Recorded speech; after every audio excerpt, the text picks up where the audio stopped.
Hello everyone, आज के video में हम पढ़ेंगे हाइड्रोस्टैटिक पैराडॉक्स के बारे में। ओके, और पास्कल लॉ के बारे में भी हम पढ़ेंगे।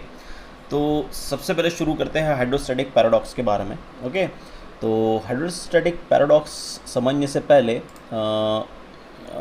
सबसे पहले शुरुआत करते हैं हम इस डायग्राम से।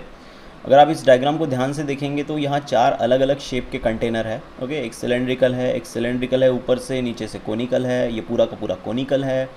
यहाँ पे एक स्क्वायर रेक्टेंगुलर शेप आपका कंटेनर है। ओके, तो ये चारों कंटेनर के जो बेस है वो सारे जुड़े हुए हैं।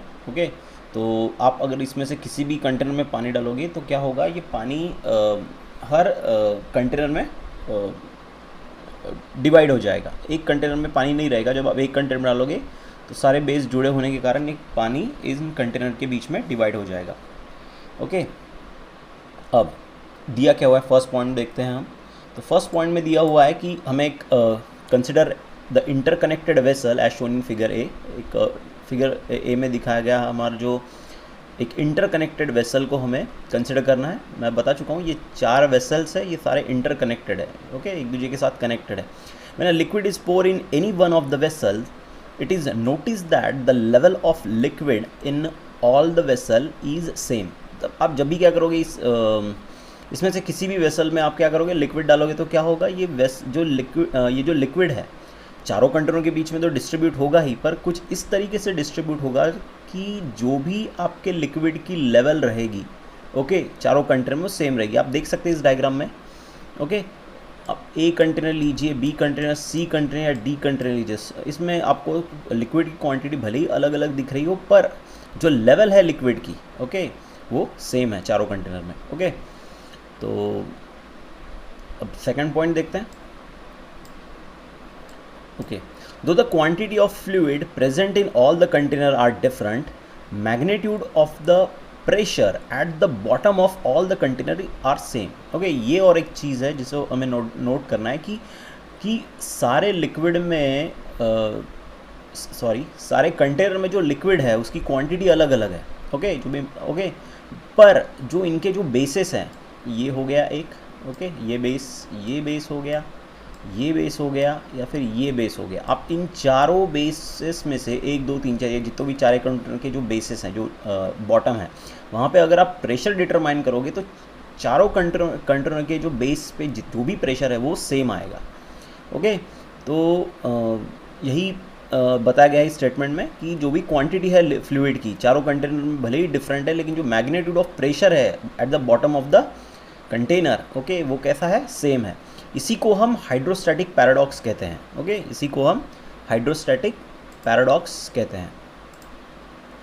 ओके, तो हाइड्रोस्टैटिक पैराडॉक्स कहते हैं इन द सेंस, इस यहाँ पे दिखा आप देख सकते हैं, it was called as, okay, it was called hydrostatic paradox. इससे पहले हाइड्रोस्टैटिक पैराडॉक्स कहा जाता था जब लोगों को प्रिंसिपल्स पता नहीं थे हाइड्रोस्टैटिक्स के। ओके, दैट वाज जब लोगों को वो प्रिंसिपल समझ में नहीं आते थे, ओके, तब वो इस फिनोमिना को हाइड्रोस्टैटिक पैराडॉक्स कहते थे। ओके, लेकिन जब समझ में आए तो ये पैराडॉक्स रहा नहीं। ओके, तो ओके, पैराडॉक्स का मतलब होता है कि हमारे जो भी रूल्स है, जो भी साइंस के रूल, जो भी प्रेजेंट साइंस के रूल है, वो बताते कि वो चीज़ कुछ इस तरीके से होनी चाहिए, और वो वैसी नहीं होती, तो इसको हम पैराडॉक्स कहते हैं कि वो चीज़ नियमों के अगेंस्ट काम करती है। ओके, तो उसे हम पैराडॉक्स कहते हैं। तो इसका मतलब ये नहीं कि साइंस गलत है, इसका मतलब ये है कि हमें और जानने की ज़रूरत है। ओके, आगे थर्ड पॉइंट में देखते हैं। One can feel that the pressure at the base of C would be more than that at the base of vessel B. Okay, किसी को भी लग सकता है कि जो भी प्रेशर होगा एट सी में देख सकते हैं आप, लिक्विड की क्वांटिटी ज़्यादा है। ओके, तो सी के बॉटम में जो भी प्रेशर है वो ज़्यादा लगेगा आपको एज़ कम्पेयर टू बी, क्योंकि बी में लिक्विड की क्वांटिटी कम है। Okay, and the liquid from vessel C, okay, would rise into vessel B. तो उससे क्या लगेगा आपको कि अगर सी में लिक्विड की क्वांटिटी ज़्यादा है, ओके, लिक्विड की क्वांटिटी ज़्यादा है तो यहाँ पे बॉटम पे प्रेशर भी ज़्यादा होना चाहिए, ओके। और बी में लिक्विड की क्वांटिटी कम है तो यहाँ पे प्रेशर भी कम होना चाहिए, तो ये होगा हाई प्रेशर, ओके। ये हो गया हमारा लो प्रेशर। और आपको पता है कि हमारा जो फ्लूइड है वो हाई प्रेशर से लो प्रेशर की तरफ फ्लो होता है, ओके। तो क्या होना चाहिए, सी से जो भी लिक्विड है वो फ्लो होना चाहिए बी की तरफ, लेकिन ऐसा कुछ भी नहीं होता। इस however it is never observe, ऐसा कुछ भी नहीं होता, ओके। अब हम ऑलरेडी एक इक्वेशन डिराइव कर चुके हैं, okay, pressure due to liquid column, okay, या फिर प्रेशर इनसाइड द लिक्विड। तो वो इक्वेशन था P = H रो जी। इसमें H है हमारे लिक्विड कॉलम की हाइट, ओके, रो है density of liquid column, g हो एक्सेलरेशन ड्यू टू ग्रेविटी। तो इक्वेशन जो है हमारा P = H rho g tells that pressure at a point depends only on the height of the liquid column about it, okay. तो इसमें मास नहीं है, इस प्रेशर के फॉर्मूले में मास नहीं है। Mass means quantity of liquid, mass जो है वो क्वांटिटी ऑफ लिक्विड को रिप्रेजेंट करेगा। तो इस फॉर्मूले में मास नहीं है, मतलब जो भी प्रेशर है आपका लिक्विड के अंदर का वो लिक्विड के मास के ऊपर निर्भर नहीं रखता, ओके, नहीं रहता। तो वो निर्भर रहता है उसकी हाइट के ऊपर, आपके लिक्विड कॉलम की हाइट कितनी है। तो अगर आप इस कंटेनर में देखेंगे चारों A B C D, तो इन चारों कंटेनर में लिक्विड की हाइट सेम है। तो इस इक्वेशन के हिसाब से अगर हाइट सेम है, लिक्विड भी सेम है, तो डेंसिटी भी सेम हुई, जी की वैल्यू तो सबके लिए सेम ही है। तो हाइट सेम है, डेंसिटी भी सेम है, सेम लिक्विड है, और जी भी सेम है। तो इस इक्वेशन के हिसाब से इन सारे कंटेनर के बॉटम पर जो भी प्रेशर रहेगा वो सारी वैल्यू प्रेशर की वो सारी वैल्यू सेम रहेगी, ओके, ओके। तो हमारा ये इक्वेशन ये कंक्लूजन देता है, जो कि सही भी है, okay. It does not depend on shape of the vessel, ये वेसल के शेप पे निर्भर नहीं करता, ओके, ओके। अलग अलग शेप है उस पर ये निर्भर नहीं करता, जो भी प्रेशर है बॉटम पे वो निर्भर करता है height of the liquid column के ऊपर, ओके। तो हाइट जो भी है चारों इसमें सेम होने के कारण यहाँ पे प्रेशर भी एट द बॉटम सेम ही रहेगा, ओके। आगे next point number 5।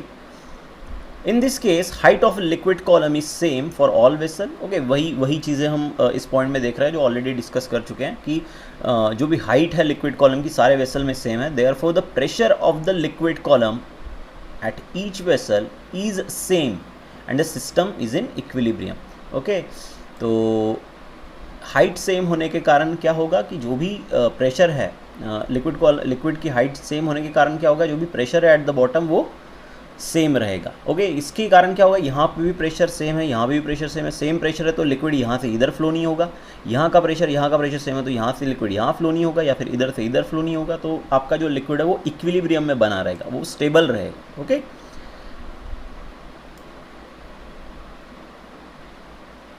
Okay, vessel in the equilibrium. It means that liquid in vessel C does not rise to vessel B. जो भी पुराना एग्जाम्पल हमने दिया था कि जो भी लिक्विड है सी में का, ओके, वो लिक्विड राइज नहीं होगा, या फिर वो लिक्विड रिस्पॉन्सिबल नहीं रहेगा rise in the liquid level in vessel B, okay. हम ऑलरेडी डिस्कस कर चुके हैं इन चीज़ों को, ओके। नेक्स्ट पॉइंट नंबर 6 में अब अब देखते हैं पॉइंट नंबर 6। पॉइंट नंबर 6 में क्या दिया हुआ है, ओके।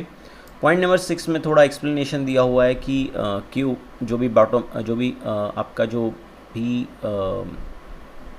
कंटेनर है अलग अलग शेप का, उसमें जो प्रेशर है एट द बॉटम वो सेम क्यों है, उसका एक्सप्लेनेशन दिया हुआ है। तो देखिए इस फिगर बी को देखिए, the arrow indicate the force exert against the liquid by the walls of the vessel.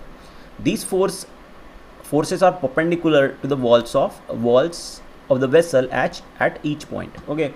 तो क्या होगा, हम पहले ही डिस्कस कर चुके इसके बारे में कि ये जो आपका लिक्विड है कंटेनर के अंदर का, वो आपकी वॉल्स के ऊपर कंटिन्यूसली प्रेशर एक्सर्ट करता है। Pressure mean the sense force exert करता है।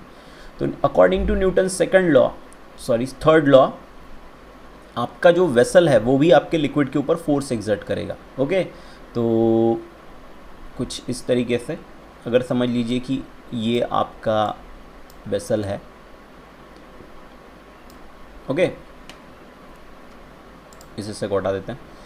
तो लिक्विड ने आपके कुछ इस तरीके से फोर्स एक्सर्ट किया अपने वॉल्स के ऊपर, इस पॉइंट के ऊपर। ओके, तो आपका लिक्विड जो है उसने फोर्स एक्सर्ट किया वॉल के ऊपर, तो आपका जो कंटेनर है वो भी इसके ऊपर फोर्स एक्सर्ट करेगा अपोजिट डायरेक्शन में, जो कि रिवर्स इन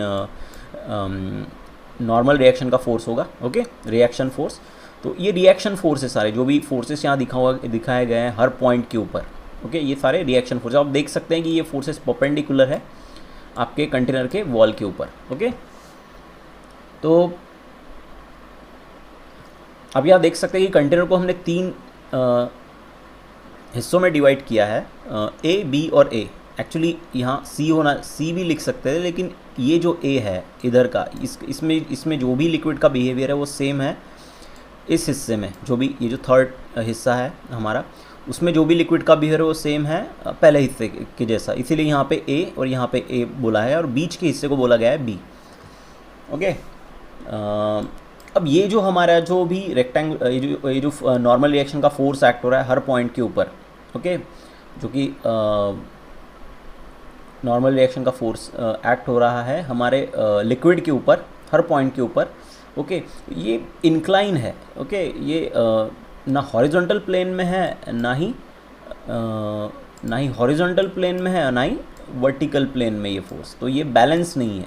ओके, तो अगर ये फोर्स बैलेंस नहीं है, इसका मतलब क्या हुआ, ये डिवाइड होगा इसके रेक्टेंगुलर कंपोनेंट में। तो बस उसी फोर्स को हमने डिवाइड किया है उसके रेक्टेंगुलर कंपोनेंट में, ये लेफ़्ट की तरफ का और ये एक राइट की तरफ का। ओके, तो आप देख सकते हैं ये जो कंपोनेंट है वर्टिकल कंपोनेंट, ये सारे अपवर्ड डायरेक्शन में है। ओके, और हॉरिजॉन्टल कंपोनेंट एक दूसरे के अपोजिट डायरेक्शन में है, तो हॉरिजॉन्टल कंपोनेंट एक दूसरे को कैंसिल कर देंगे। ओके, बस यही दिया हुआ है यहाँ पे, the forces can be resolve into vertical and horizontal component, right.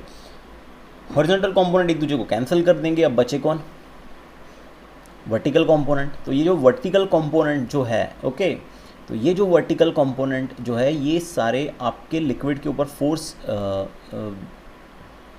Exert करेंगे इन अपवर्ड डायरेक्शन। ओके, हम किस लिक्विड की बात कर रहे हैं, हम उस लिक्विड की बात कर रहे हैं जो सेक्शन ए और सेक्शन बी में है।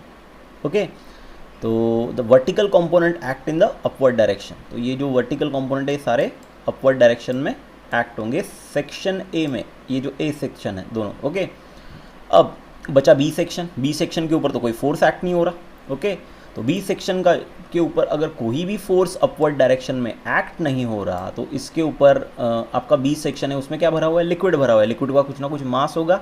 ओके, तो इस लिक्विड का जो भी मास है, okay, mass multiplied by acceleration due to gravity, that is weight. Okay, तो mg क्या है, m है वेट लिक्विड का बी सेक्शन में। तो बी सेक्शन में जो भी लिक्विड है आपका, उसका जो भी मास है m, उसको मल्टीप्लाई कर दिया हमने g, तो mg हो गया वेट उस लिक्विड का जो भी बी सेक्शन में है। ओके, तो ये जो वेट है यहाँ पे, the weight of liquid in section B is not balance, इसको कोई भी बैलेंस नहीं कर रहा। ओके, जो भी वेट है लिक्विड का सेक्शन ए में, फिर से एक बार सुनिए, जो भी वेट है लिक्विड का सेक्शन ए में, ओके, उससे बैलेंस कर दिया है इन वर्टिकल कंपोनेंट्स में। ओके, और जो भी वेट है लिक्विड का सेक्शन बी में, उसे किसी ने बैलेंस नहीं किया। ओके, यहाँ पे कोई वर्टिकल कंपोनेंट नहीं है बी सेक्शन में जो कि इस वेट को बैलेंस करे। तो ये जो वेट का फोर्स है वो एक्ट होगा in the downward direction. Okay, तो डाउनवर्ड डायरेक्शन में अगर वेट का फोर्स अगर एक्ट हो रहा है तो वहाँ पे रहेगा प्रेशर, वहाँ पे रहेगा प्रेशर। ओके, तो वो प्रेशर रहेगा, प्रेशर एट द बेस। यहाँ दिया हुआ है, देखिए, weight of the liquid in section B is not balance, वो बैलेंस नहीं हुआ है। कौन सा वेट बैलेंस हुआ है लिक्विड का, सेक्शन ए में का, बी में का हुआ है क्या, नहीं। तो वो जो वेट है लिक्विड का वो कंट्रीब्यूट करेगा प्रेशर एट द बेस में। ओके, अब यहाँ उन्होंने दिया है कि there is no longer paradox. Okay, तो इसका मतलब क्या हुआ, अब हम ऊपर जाते हैं और इस डायग्राम को थोड़ा ध्यान से देखते हैं, हमारी डायग्राम ए को, इसको थोड़ा जूम करता हूँ मैं।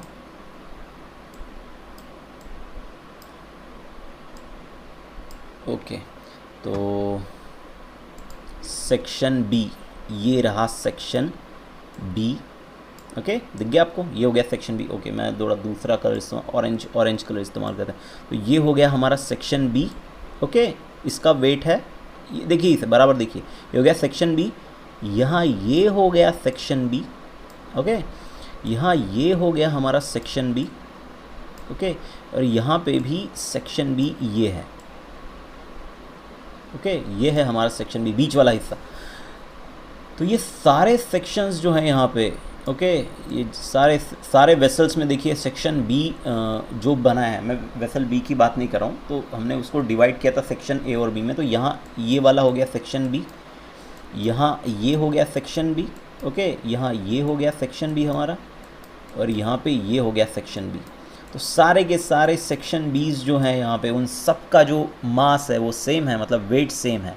तो सेम वेट, और ये सेक्शन भी ऐसे सेक्शंस है इस कंटेनर के अंदर के जिनको कोई भी वर्टिकल कंपोनेंट कैंसिल नहीं कर रहा। तो कैंसिल नहीं कर रहा मतलब इन सारे सेक्शंस का जो भी वेट है वो सेम है, और वो वेट कंट्रीब्यूट करेगा प्रेशर एट द बॉटम, जो भी यहाँ बॉटम के ऊपर प्रेशर है उसको कंट्रीब्यूट करेगा। तो सारे वेसल्स में जो सेक्शन बी है वो कॉमन है, हर वेसल में सेक्शन बी है। ओके जो सेक्शन बी इस तरीके का जो हमने यहाँ पे देखा है, ये सेक्शन बी। तो ये जो सेक्शन बी है वो हर वेसल में कॉमन है। ओके और हर सेक्शन बी का वेट है mg। ओके और ये कंट्रीब्यूट कर रहा है प्रेशर में। तो हर इसमें सेक्शन बी सेम होने के कारण हर सेक्शन बी सेम प्रेशर एक्ट करेगा इसके बॉटम ऑफ द कंटेनर के ऊपर। ओके तो ये हो गया हमारा हाइड्रोस्टैटिक पैराडॉक्स। ओके अब वो पैराडॉक्स रहा नहीं, क्योंकि हमने उसे साइंस के कंसेप्ट की मदद से सॉल्व कर लिया है। तो ये अब पैराडॉक्स बचा नहीं, पर फिर भी अगर आपको पैराडॉक्स के बारे में पूछते हैं तो आपको यही लिखना है एग्ज़ाम में। ओके यहाँ तक लिख सकते हैं आप, और आगे तो एक्सप्लेनेशन है कि ये क्यों अब पैराडॉक्स रहा नहीं। तो ये हो गया हाइड्रोस्टैटिक पैराडॉक्स के बारे में। अब नेक्स्ट टॉपिक है हमारा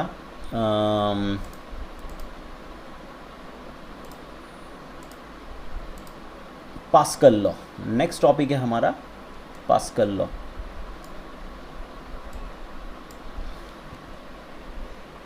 ओके तो पास्कल लॉ क्या देखता है, पहले तो हम पास्कल लॉ है तो उस लॉ का स्टेटमेंट भी होगा, तो स्टेटमेंट देख लेते हैं। Pascal law state that the pressure applied at any point of an enclose fluid at rest is transmitted equally and undiminished to every point of the fluid and also on the walls of the container provided the effect of gravity is neglected. इस statement को बाद में देख लेंगे, पर जो last line है statement की उससे पहले हम यहाँ पे देख लेते हैं। यहाँ पे दिया गया है कि जो ग्रेविटी का इफेक्ट है इसमें वो हमने निगलेक्ट किया है। ओके तो हमें कोई और फोर्स नहीं चाहिए यहाँ पे। ओके तो इसके हमें जब हम पास्कल लॉ को स्टडी कर रहे हैं तो यहाँ पे हमें दूसरा कोई फोर्स नहीं चाहिए। ओके उसके कारण हम दूसरा कोई फोर्स मीन्स ग्रेविटी कंट्रीब्यूट करती है वेट के फोर्स में, तो हम वेट का फोर्स यहाँ पे निगलेक्ट कर रहे हैं। ओके तो होप आपको ये लास्ट लाइन समझ में आ गई हो कि ग्रेविटी को क्यों निगलेक्ट किया है, क्योंकि हम यहाँ पे वेट ऑफ द लिक्विड का फोर्स जो है वो निगलेक्ट कर रहे हैं। ओके अब स्टेटमेंट की तरफ बढ़ते हैं। पास्कल लॉ क्या कहता है कि जो भी प्रेशर अप्लाइड करते हैं हम किसी भी पॉइंट के ऊपर, ओके किसमें, ऐसे लिक्विड में जो कि इनक्लोज्ड फ्लूइड है, ओके और फ्लूइड रेस्ट में है। ओके तो हम प्रेशर एक्सर्ट कर रहे हैं कहाँ पे, किसी भी एक पॉइंट पे। ओके किसके ऊपर प्रेशर एक्सर्ट कर रहे हैं हम, एक इनक्लोज फ्लूइड में जो कि रेस्ट में है। तो जब भी हम प्रेशर एक्सर्ट करते हैं या प्रेशर अप्लाइड करते हैं किसी भी पॉइंट के ऊपर ऐसे कंटेनर में, ओके ऐसे फ्लूइड के ऊपर जो कि इनक्लोज्ड है और रेस्ट में है, तो वो फ्लूइड क्या करता है, उस प्रेशर को ट्रांसमिट करता है इक्वली। उस प्रेशर को क्या करता है, ट्रांसमिट करता है इक्वली और अनडिमिनिश। अनडिमिनिश मीन्स जो भी प्रेशर हमने लगाया है वो डिमिनिश मीन्स वैनिश नहीं होगा, वो रहेगा वहाँ पर। ओके तो वो प्रेशर ट्रांसमिट होगा undiminishedly, okay at every point of the fluid. Fluid के अंदर जितने भी बाकी के पॉइंट है, ओके उन पॉइंट्स के ऊपर वो प्रेशर क्या हो जाएगा, ट्रांसफ़र हो जाएगा। ओके और साथ में कहाँ पे भी ट्रांसफ़र, और वो प्रेशर कहाँ पे साथ में ट्रांसफ़र होगा, वो प्रेशर ट्रांसफ़र होगा वॉल्स ऑफ द कंटेनर के ऊपर भी। फिर से एक बार देखिए, पास्कल लॉ क्या कहता है कि जब भी हम प्रेशर अप्लाई करते हैं किसी भी एक पॉइंट के ऊपर, ओके, किसमें, ऐसे फ्लूइड में जो कि इनक्लोज्ड है, ओके, पैक है पूरा वो, ठीक है, और वो फ्लूइड रेस्ट में है, तो क्या होता है, वो जो प्रेशर हमने एग्जर्ट किया है किसी भी एक पॉइंट पे वो ट्रांसमिट होता है इक्वली, ओके, समान तरीके से वो ट्रांसमिट होता है बिना गायब हुए या वैनिश हुए हर उस पॉइंट के ऊपर लिक्विड के अंदर, ओके, और साथ में कहाँ पे ट्रांसमिट होता है वो प्रेशर या फिर ट्रांसफ़र होता है वॉल्स ऑफ द कंटेनर के ऊपर, ओके। लास्ट को हम देख चुके हैं, ओके। अब इस स्टेटमेंट को समझने के लिए हमें उसका प्रूफ देखना पड़ेगा, ओके। प्रूफ देखते हैं, तो प्रूफ में एक्सपेरिमेंटल प्रूफ देखेंगे इसका हम। तो यहाँ पे आप देख सकते हैं कि कंटेनर कंसिडर किया है हमने, ओके, ये है हमारा कंटेनर, ओके, ये है हमारा कंटेनर। तो आप देख सकते हैं कि ये कंटेनर कैसा है, ये कंटेनर पूरी तरीके से पैक है और इसके अंदर लिक्विड भरा हुआ है, ओके। तो देखिए क्या दिया हुआ है यहाँ पे, consider a vessel with the 4 arms ABCD। एक वेसल हमने कंसिडर किया है जिसको 4 साइड्स या फिर आर्म्स बोलेंगे हम, ओके, आर्म्स है, ओके। देखिए ये हाथों की तरह दिखता है, जैसे कि हमारे बीच की जो बॉडी है जिसे हम धड़ बोलते हैं, धड़ से कैसे हाथ या पैर ऐसे बाहर निकलते हैं, उसी तरीके से इस कंटेनर से ये हाथ पैर की तरह ये आर्म्स बाहर निकले, ओके। तो यहाँ 4 आर्म है, A, B, C और D, ओके। अब इनको fitted with a frictionless tight piston. अब इनको इन आर्म्स में हमने पिस्टन्स लगाए हुए हैं, ओके, फ्रिक्शनलेस, ऐसे पिस्टन जो कि फ्रिक्शनलेस है, ओके, और कैसे हैं, टाइट है, टाइटली फिट है वो वहाँ पे, ओके। और tightly fit in the sense वो निकलेंगे नहीं वहाँ से, सबसे महत्वपूर्ण, टाइट पिस्टन्स का मतलब हो गया कि पिस्टन वहाँ से निकलेंगे नहीं, ओके, और वो फ्रिक्शनलेस है। एंड जो भी कंटेनर है हमारा feel with the incompressible fluid. Incompressible fluid के बारे में हम पहले वीडियो में ही डिस्कस कर चुके हैं, ओके। इनकॉम्प्रेसिबल फ्लूइड वो होता है जिसका वॉल्यूम चेंज नहीं होता, ओके। तो वो फ्लूइड हमने इसके अंदर फील किया हुआ है, ओके। अब आगे देखते हैं, let area of cross section of ABCD, जो भी एरिया ऑफ क्रॉस सेक्शन है हमारे इन पिस्टन का, पिस्टन आपको पता होगा, पिस्टन अगर ये आपका कंटेनर है, उस स्पेरिकल कंटेनर, ओके, ये समझ लीजिए आपका स्पेरिकल कंटेनर। आपकी पिचकारी देखी होगी आपने कभी, तो पिचकारी में देखिए एक ऐसे लंबा एक रॉड लगा होता है, यहाँ पे कुछ एक वॉल जैसा लगा हुआ होता है, ओके, और इधर से आप उसको पुश करते हो, जो जिसके कारण ये अंदर या फिर बाहर होता है ये, ओके। ये जो वॉल यहाँ लगा हुआ है, ओके, जो आप यहाँ पे अगर कुछ पानी है आपका, तो ये इस पानी को आगे की तरफ ढकेलता है, ओके। तो पिचकारी में जो भी इस तरीके का हैंडल होता है और उसके आगे जो कुछ भी वॉल लगा हुआ होता है वो पिस्टन ही होता है एक तरीके का। तो सेम वैसे ही पिस्टन है हमारे चारों, okay.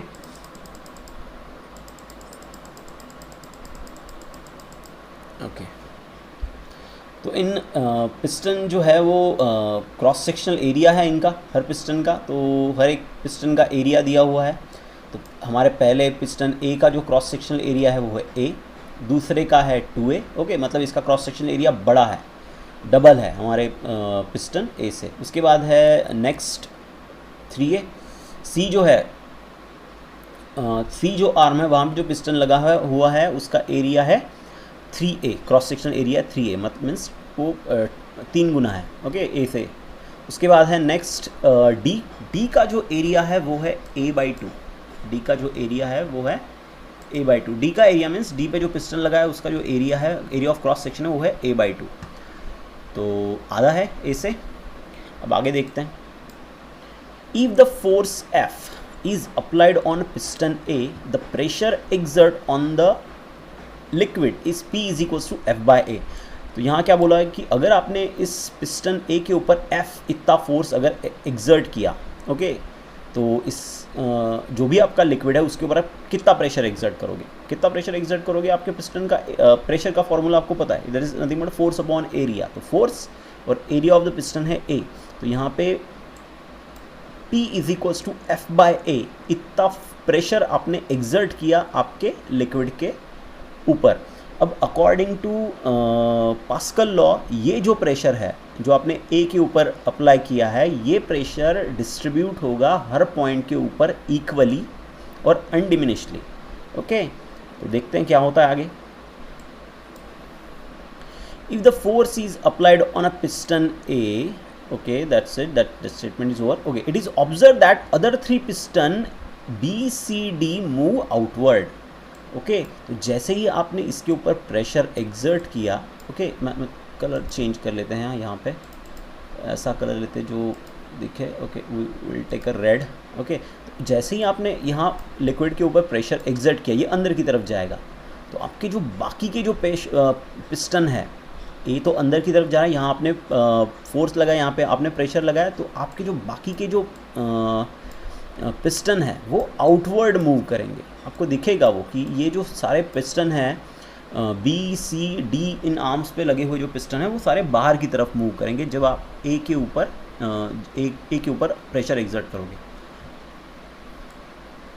Okay, in order to keep this piston B, C, D in their original position. अब क्या बोल रहे हैं कि अब आपको यहाँ तो प्रेशर एग्जर्ट कर रहे हो आप, अब आपको इन पिस्टन को बी, सी और डी पे जो भी पिस्टन लगे हैं, आपको इन पिस्टन को उनकी ओरिजिनल पोजीशन पे रखना है।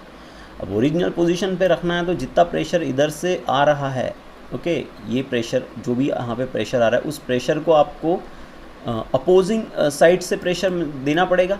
ओके, या फिर अपोजिट साइड से। आप pressure means in the sense आप फोर्स अप्लाई करोगे। ओके, एरिया है तो pressure, force divide by area, वो प्रेशर हो जाएगा। तो आपको क्या करना पड़ेगा, अगर आपको इन तीनों पिस्टन को बी, सी, डी पे लगे हुए जो पिस्टन को इक्विलिब्रियम में रखना है, तो आपको इसके ऊपर भी प्रेशर एग्जर्ट करना पड़ेगा बाहर से।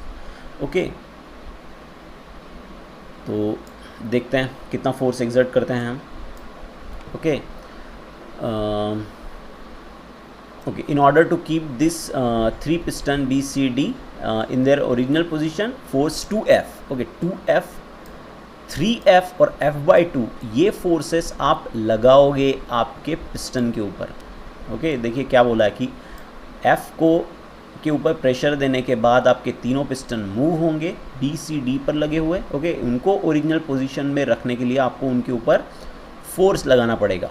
ओके, तो जो भी फोर्स लगाओगे तो आप बी के ऊपर लगाओगे 2F इतना फोर्स, सी के ऊपर लगाओगे 3F इतना फोर्स और डी के ऊपर लगाओगे F/2 इतना फोर्स। जब आप ये फोर्सेस इन पिस्टन के ऊपर लगाओगे तभी आपके जो पिस्टन्स है ये सारे बी, सी, डी पोजीशन पे ये अपनी जगह पे रहेंगे। तो अब देखते हैं यहाँ पे, अब प्रेशर कैलकुलेट करते हैं हम कि हमने कितना प्रेशर हमारे पोजीशन बी, सी, डी के ऊपर लगा होगा। तो therefore the pressure on the piston B, C, D is, सबसे पहले बी के ऊपर प्रेशर कैलकुलेट करते हैं तो बी का प्रेशर का फॉर्मूला है फोर्स अपॉन एरिया। तो आपने वहाँ पे कितना फोर्स लगाया, 2F इतना फोर्स लगाया, 2F इतना फोर्स लगाया, उसका एरिया ऑफ क्रॉस सेक्शन है 2A। तो पीबी के ऊपर जो प्रेशर हुआ वो हो गया F/A। पीसी का एरिया ऑफ क्रॉस सेक्शन है 3A। ओके, उसके ऊपर आपने फोर्स लगाया 3A। ओके, तो यहाँ पे 3 कैंसिल, और कितना प्रेशर एक्ट हो रहा है आपके पिस्टन सी के ऊपर, F/A। ओके, ये प्रेशर वो सेम प्रेशर है जो आपने पोजीशन ए के ऊपर, ये पोजीशन ए जो है, ये ए आर्म के ऊपर जो आपका पिस्टन है उसके ऊपर लगाया था। अब सी को देखते हैं, अब डी को देखते हैं। तो डी के ऊपर आपने लगाया फोर्स F/2, वहाँ का एरिया ऑफ क्रॉस सेक्शन है A/2, 2 गेट कैंसिल, आपको मिलेगा प्रेशर F/A। तो यहाँ आप देख सकते हैं कि जो भी प्रेशर आपने ए पोजीशन पे एक्ट किया, ओके, या लगाया, वही प्रेशर बी, सी और डी के ऊपर भी आपको देखने को मिला, और उस प्रेशर के कारण आपके पिस्टन मूव हुए और उन्हें रोकने के लिए आपको उतना ही प्रेशर बाहर की तरफ से लगाना पड़ा। ओके, तो इसका मतलब ये हुआ कि pressure at point B, pressure at point C, pressure at point D, okay, ये बराबर है उस प्रेशर के जो आपने बाहर से लगाया। This indicate that the pressure applied on piston A is transmitted equally. देखिए, जो भी आपने प्रेशर लगाया पिस्टन ए के ऊपर वो इक्वली ट्रांसमिटेड हुआ, अनडिमिनिश्डली, बिना गायब हुए ट्रांसफ़र हुआ to all parts of the fluid, fluid के सारे हिस्सों में। ओके, और साथ में और कहाँ, on the walls of the piston. तो इन जनरल आप कह सकते हैं कि P1 is equals to P2 is equals to P3 is equals to P4 is equals to and so on is equals to P। तो ये हो गया हमारा पास्कल लॉ। ओके, इसका स्टेटमेंट फिर से एक बार आपको बता दूं मैं कि पास्कल लॉ क्या कहता है कि जब भी आप प्रेशर अप्लाई करते हो किसी पॉइंट के ऊपर, ऐसे फ्लूइड में जो फ्लूइड कैसा है, इनक्लोज है और रेस्ट कंडीशन में है, तो वो फ्लूइड क्या करता है, उस प्रेशर को, जो भी प्रेशर आपने अप्लाई किया किसी एक पॉइंट पे, उसको ट्रांसमिट कर देता है इक्वली और अनडिमिनिशली हर पॉइंट के ऊपर फ्लूइड में। और साथ में कहाँ पे वो प्रेशर ट्रांसफ़र होता है, आपके कंटेनर के वॉल्स के ऊपर। तो अब हम एप्लीकेशन देखेंगे पास्कल लॉ की। तो सबसे पहली एप्लीकेशन है पास्कल लॉ की हाइड्रोलिक लिफ्ट। ओके, तो हाइड्रोलिक लिफ्ट के बारे में पढ़ेंगे जो कि एप्लीकेशन है पास्कल लॉ का। ओके, तो क्या है हाइड्रोलिक लिफ्ट? तो हाइड्रोलिक लिफ्ट का मतलब आपको समझ में आ गया कि लिफ्ट ऐसी चीज़ होती है जो कि हेवी ऑब्जेक्ट को ऊपर उठाने में मदद करती है। तो हाइड्रोलिक लिफ्ट भी एक तरीके की लिफ्ट ही है जो हेवी ऑब्जेक्ट को ऊपर उठाती है। ओके, या फिर नीचे भी ले जा सकती है, ये भी नीचे भी ले जा सकती है, ये भी पॉसिबल है। ओके, बट मोस्टली लिफ्ट मतलब चीज़ों को ऊपर उठाना होता है। ओके, लिफ्ट का मतलब ही चीज़ों को ऊपर उठाना होता है। Hydraulic lift is used to lift the heavy object using a small force. तो हाइड्रोलिक लिफ्ट क्या है? हाइड्रोलिक लिफ्ट है एक लिफ्ट जो कि हैवी ऑब्जेक्ट को ऊपर उठाती है by using a small force. ठीक है, छोटा सा फोर्स लगा के आप हैवी ऑब्जेक्ट को ऊपर उठा सकते हो। The method of this machine is और the working of this machine is based on a Pascal law. तो ये जो वर्किंग है इस मशीन का, ये काम करता है पास्कल लॉ के हिसाब से। ओके, अब यहाँ आप देख सकते हैं कि यहाँ पे दो कंटेनर हैं हमारे पास, एक P1 और एक कंटेनर है ये वाला।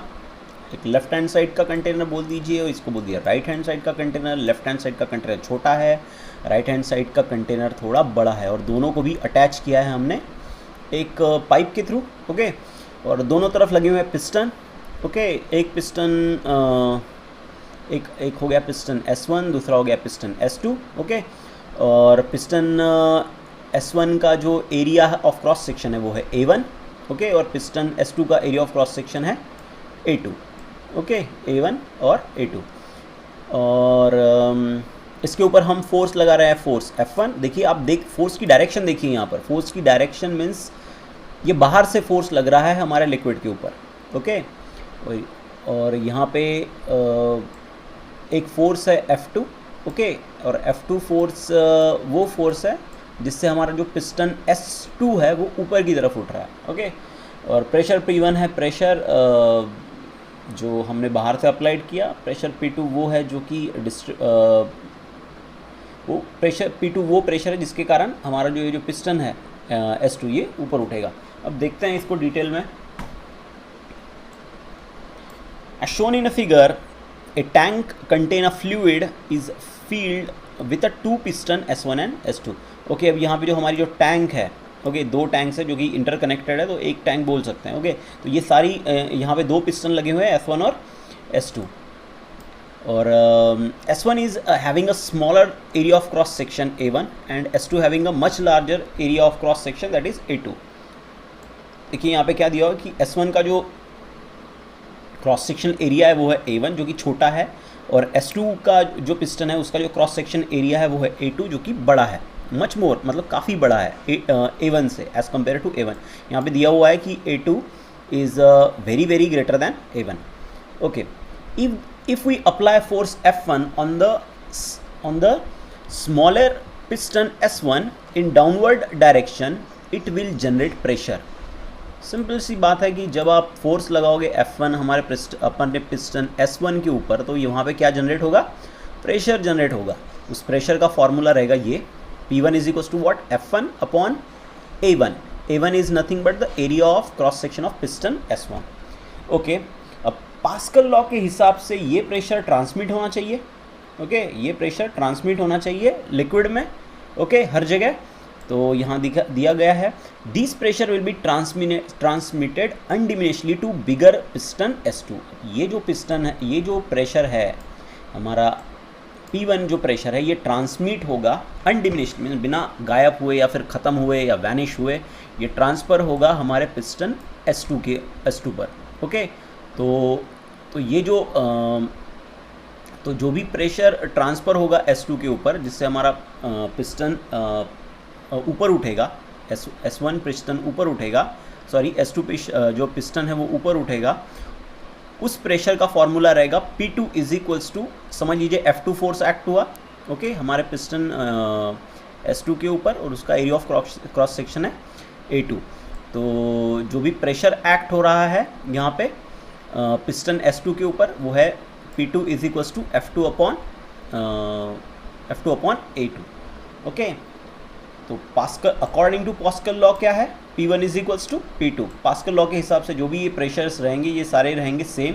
तो हमारे पास P1 का भी फॉर्मूला है, P2 का भी फॉर्मूला है, तो ये आएगा F1 upon A1, okay, left hand side, और राइट हैंड साइड आएगी F2 अपॉन A2।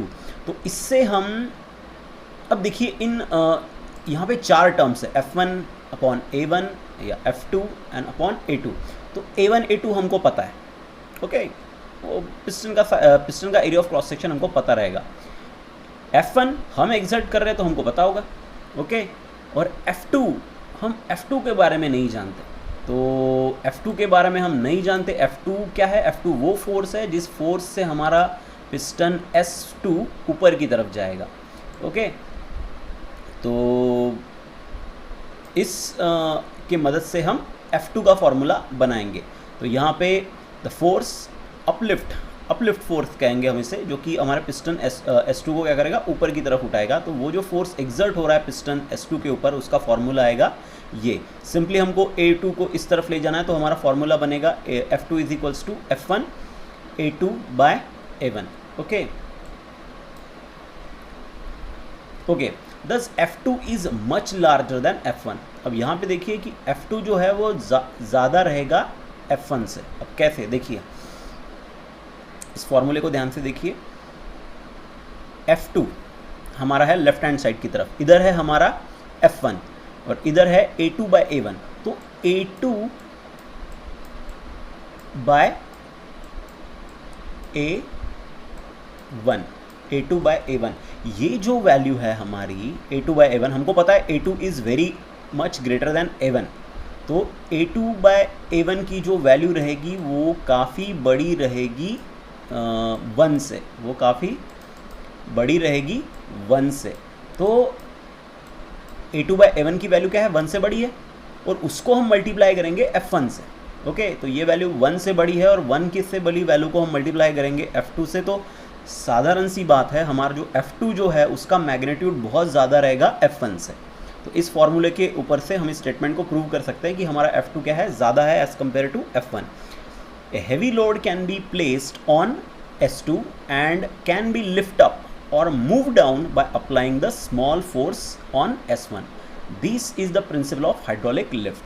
क्या कहा है उन्होंने कि हम क्या करेंगे, हमारे S1 के ऊपर हमारा लोड रखेंगे जिसको हमको ऊपर उठाना है या फिर नीचे लेके जाना है, ओके। उस लोड को हम रखेंगे S2 के ऊपर, ओके, और हम छोटा सा फोर्स F1 अप्लाई करेंगे हमारे पिस्टन S1 के ऊपर, जिसके कारण हमारा जो भी ऑब्जेक्ट है S2 के ऊपर रखा हुआ, वो ज़्यादा, जो भी भारी ऑब्जेक्ट है वो ऊपर उठेगा, ओके, हमारे छोटे से फोर्स को अप्लाई करने के बाद। तो ये प्रिंसिपल है हमारी हाइड्रोलिक लिफ्ट का। तो ये हो गया हमारा पहला एप्लीकेशन पास्कल लॉ का। अब देखते हैं दूसरा एप्लीकेशन। दूसरा एप्लीकेशन है हाइड्रोलिक ब्रेक्स के बारे में। तो हाइड्रोलिक ब्रेक्स काफ़ी पॉपुलर ब्रेक हैं। ये ब्रेक्स आपको पता है, ब्रेक्स मोस्टली क्या होता है, ब्रेक्स वो मैकेनिज़्म है जो हमारी व्हीकल को जब रुकना होता है तो उसको रोकने का काम या उसको स्टॉप करने का काम जो है वो हमारे ब्रेक्स करते हैं। ब्रेक्स के बारे में आपको पता है, ओके। तो हाइड्रोलिक ब्रेक्स मीन्स कौन से ब्रेक होंगे? हाइड्रोलिक ब्रेक्स मीन्स वो ब्रेक जो पास्कल लॉ के प्रिंसिपल के ऊपर काम करते हैं। अब देखते हैं हम, ये हमारा डायग्राम है, ओके। इसके अलावा भी डायग्राम्स है हमारे पास, वो भी देखेंगे हम। तो हाइड्रोलिक ब्रेक्स क्या है? तो hydraulic brakes are use to slow down और स्टॉप व्हीकल इन मोशन। तो हाइड्रोलिक ब्रेक्स क्या होते हैं? हाइड्रोलिक ब्रेक्स क्या है? हाइड्रोलिक ब्रेक्स ऐसी चीज़ है जो कि स्लो करती है या फिर रोकती है हमारे व्हीकल्स को जो कि मोशन में है। It is based on the same principle of hydraulic lift. ये उसी प्रिंसिपल पर काम करते हैं जो जिसके ऊपर हमारी हाइड्रोलिक लिफ्ट काम करती है, मतलब पास्कल लॉ के ऊपर। अब यह है हमारी डायग्राम। अब इस डायग्राम को आप देख सकते हैं कि यहाँ पे एक मास्टर सिलेंडर लगा हुआ है। ये जो लाइंस आपको दिख रही है ये कलर की, ये वाली थोड़ी सी येलोइश जो कलर है, ओके। तो ये जो लाइन है ये लाइन इंडिकेट करती है हमारे ट्यूब्स को, जो कि कनेक्ट करती है हमारे सारे सिलेंडर को एक साथ। तो यहाँ पे ये हो गया हमारा मास्टर सिलेंडर, ओके। यहाँ पे लगा हुआ है ये ब्रेक, ये ग्रीन कलर का जो दिख रहा है ये है हमारा ब्रेक पैडल, जिसके ऊपर हम फोर्स लगाएंगे हमारे पैर के थ्रू F1। और ये जो मास्टर सिलेंडर है ये कनेक्टेड है स्लेव सिलेंडर के साथ। अब स्लेव का मतलब होता है गुलाम, ओके। तो या फिर डिपेंडेंट। गुलाम किसे कहेंगे हम? जो कि किसी चीज़ के ऊपर डिपेंड है, ओके। तो हमारे मास्टर सिलेंडर के ऊपर जो भी प्रेशर एक्ट होगा वो प्रेशर ट्रांसफ़र होगा हमारे स्लेव सिलेंडर में, ओके। तो जब हमारा मास्टर सिलेंडर काम करेगा तब हमारे स्लेव सिलेंडर काम करेंगे। तो इसीलिए इनको हमने स्लेव सिलेंडर बोला। ये गुलाम सिलेंडर थोड़ा फनी भी लगता है उस साउंड में, but slave cylinder is a kind of cylinder whose working is based on the master cylinder. अगर मास्टर सिलेंडर काम नहीं करेगा तो स्लेव सिलेंडर काम करने ही नहीं वाले, ओके। तो अब देखते हैं आगे। तो ये है हाइड्रोलिक ट्यूब्स, मैं पहले ही बता चुका हूँ। ये ट्यूब्स है जो कनेक्ट करती है हमारे सारे सिलेंडर को या फिर मास्टर सिलेंडर को स्लेव सिलेंडर के साथ, ओके। तो by pressing the brake pedal the piston of the master cylinder is pushed in a forward direction. जब आप क्या करते हैं, अब ब्रेक दबाते हैं तो क्या होता है, आपका जो पिस्टन है मास्टर सिलेंडर का वो मूव होता है फॉरवर्ड डायरेक्शन में, इस तरीके से, ओके। ये हो गया आपका पिस्टन, ये मूव होगा फॉरवर्ड डायरेक्शन में।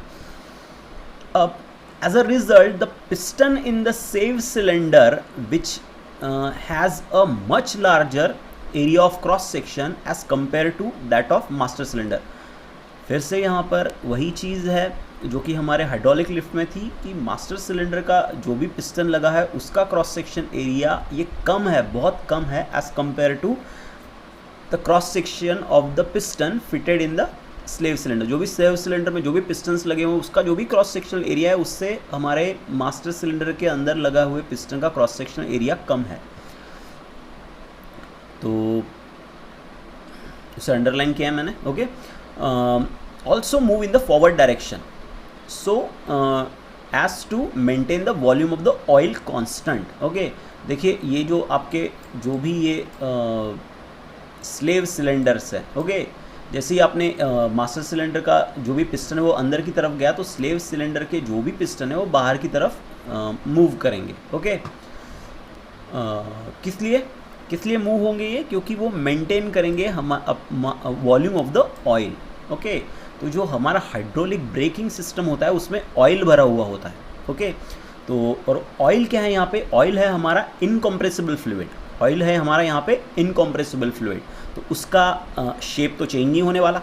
अगर उसका शेप चेंज नहीं होगा मतलब उसका वॉल्यूम अगर चेंज नहीं होने वाला तो हमें उसके वॉल्यूम को कांस्टेंट मेंटेन रखने के लिए इन पिस्टन को बाहर की तरफ मूव होना ही पड़ेगा, ओके। अगर उसका वॉल्यूम कांस्टेंट नहीं रहा, ओके, तो ये मूव नहीं होंगे। लेकिन हम बात कर रहे हैं इनकम्प्रेसिबल फ्लूइड की। इनकम्प्रेसिबिलिटी प्रॉपर्टी है हमारे फ्लूइड की कि उसका वॉल्यूम कांस्टेंट ही रहता है, okay.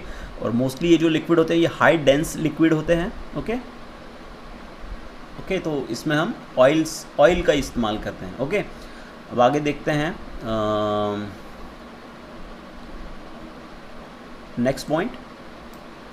The slave piston pushes the friction pad against the rotating disc which is connected to the wheel, okay, thus causing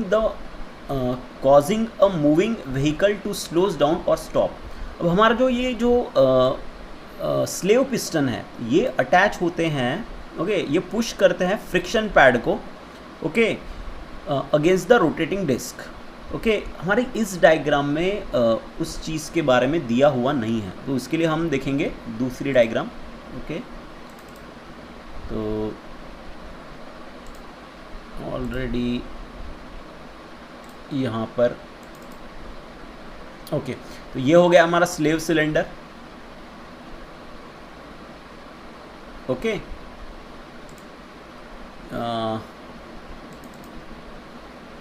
यहाँ देख सकते हैं आप। ओके, ये हो गया हमारा master cylinder. Okay, master cylinder को जैसे ही आपने ब्रेक लगाया तो ये मास्टर सिलेंडर आगे की तरफ मूव होगा।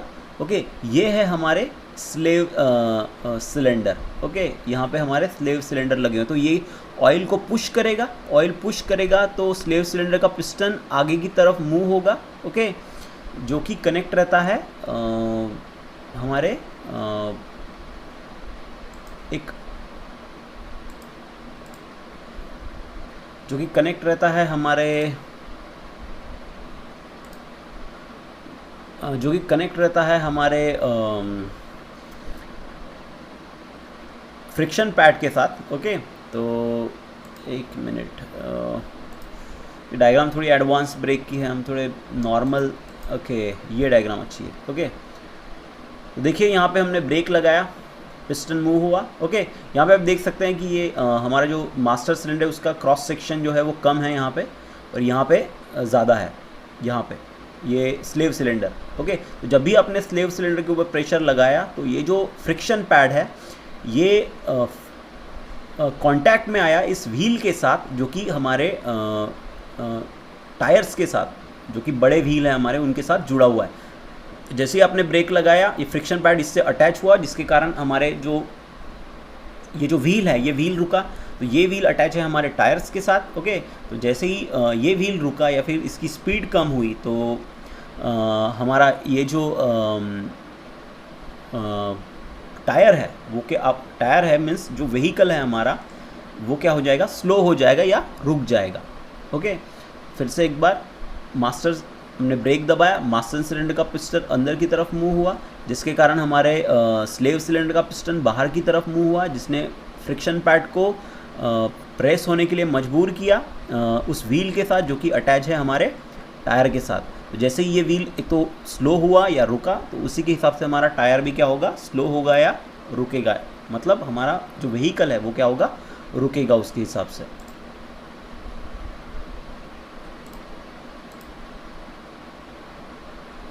बस यही दिया हुआ है यहाँ पे। Okay, slave cylinder pushes the friction pad against the rotating disc which is connected to the wheel, thus causing the moving vehicle to slow down or stop. अब यहाँ बस वही थोड़ा सा मैथमेटिकल कैलकुलेशन जो हमने इसके पहले भी यूज़ किया हुआ है। Slave cylinder pushes the friction pad on the rotating। Okay, ये हो चुका है। The master cylinder has a smaller area of cross section A1 compared to cross section area A2 of the slave cylinder। ये पहले discuss कर चुके हैं। By applying the force F1 the master cylinder generate the pressure। जब आप क्या करेंगे, force apply करेंगे हमारे अपने मास्टर सिलेंडर के पिस्टन के ऊपर, तो आप क्या जनरेट करेंगे, प्रेशर जनरेट करेंगे। ये रहा वो pressure P1 is equal to, ये आपने लगा हुआ है फोर्स, और ये है area of cross section of piston of master cylinder. अब ये जो प्रेशर है ये अनडिमिनिशली ट्रांसमिट होगा आपके थ्रू आउट द सिस्टम में। Okay, through out the system means yes, through out the system में जो भी आपके स्लेव सिलेंडर है उस तक वो पास होगा। तो जो भी फोर्स लगेगा F2 आपके स्लेव सिलेंडर में, ओके, उसका फॉर्मूला क्या आएगा, F2 is equal to P/A2। ये फॉर्मूला कहाँ से आया, यहाँ से। ये जो प्रेशर है P2 ये हो गया किसके बराबर, F2/A2। F2 है वो फोर्स जो जनरेट हुआ आपके पिस्टन को आगे बढ़ाने के लिए स्लेव सिलेंडर के, और ये हो गया A2 हो गया area of cross section of slave cylinder. Okay, तो आपको पता है P1 और P2 is equals to P। यहाँ पे जो P1 है ये बराबर है P2 के। ओके, और ये बराबर है P के। तो हम इस P के जगह P1 की वैल्यू को पुट कर सकते हैं, वही वैल्यू हमने यहाँ पे पुट की, तो F1/A1। ओके, तो हमारा जो फोर्स का जो फॉर्मूला बना, वो फोर्स जिससे हमारा स्लेव सिलेंडर का पिस्टन मूव होगा वो आएगा F2 is equals to F1 into A2/A1। अब यहाँ पे भी आप ये सिमिलर प्रिंसिपल है जो हाइड्रोलिक लिफ्ट में हमने देखा था, और यहाँ पे आप देख सकते हैं कि एरिया A2 बड़ा है A1 से। ओके, तो F2 की वैल्यू क्या रहेगी, ज़्यादा रहेगी as compare to F1.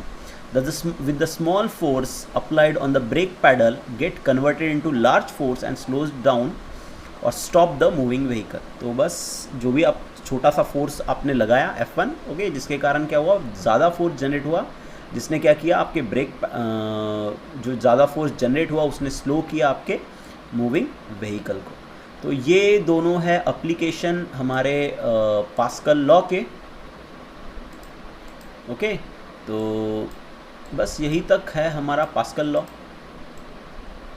Okay, pascal law और उसके एप्लीकेशन. Okay, thank you.